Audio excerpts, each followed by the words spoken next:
இன்றைக்கி என்ன வீடியோவில் பார்க்க போகிறோன்னா கருவேப்பிலை சட்னி தான் பார்க்க போகிறோம். அதுக்கு வானலில் எண்ணெய் ஊற்றிட்டு உளுத்தம்பருப்பு சேர்த்துக்கலாம். 2 ஸ்பூன் சேர்த்துட்டு வதக்கிட்டு காஞ்ச மிளகாய் சேர்த்துக்கலாம். அதுவும் நல்லா பொரிஞ்ச உடனே சின்ன வெங்காயம் சேர்த்துக்கலாம். சின்ன வெங்காயம் நல்லா வதக்கிட்டு அதுக்கப்புறம் பூண்டு சேர்க்கணும். பூண்டும் நல்லா வதக்கிட்டு இஞ்சி சேர்த்துக்கலாம். அடுத்தது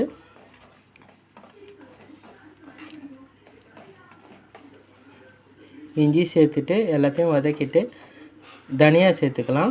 2 ஸ்பூனு தனியா எல்லாத்தையும் நல்லா பொன்னிறமாக வதக்கிக்கலாம். அப்புறம் தேங்காய் பத்தை சேர்த்துக்கலாம். இதையும் சேர்த்துட்டு நல்லா வதக்கிட்டு கருவேப்பிலை சேர்த்துக்கலாம்.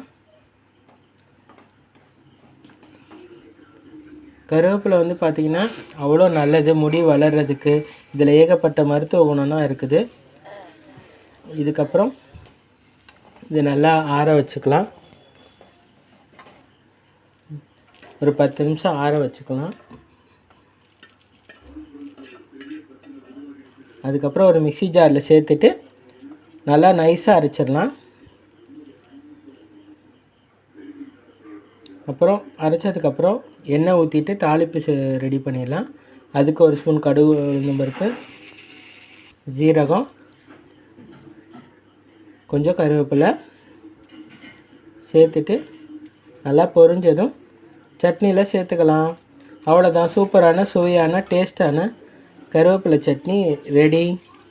தேங்க்யூ ஃபார் வாட்சிங். மறக்காமல் சப்ஸ்கிரைப் பண்ணிடுங்க. சப்ஸ்கிரைப் பண்ணாதவங்க லைக் பண்ணுங்கள் வீடியோவுக்கு. Thank you friends.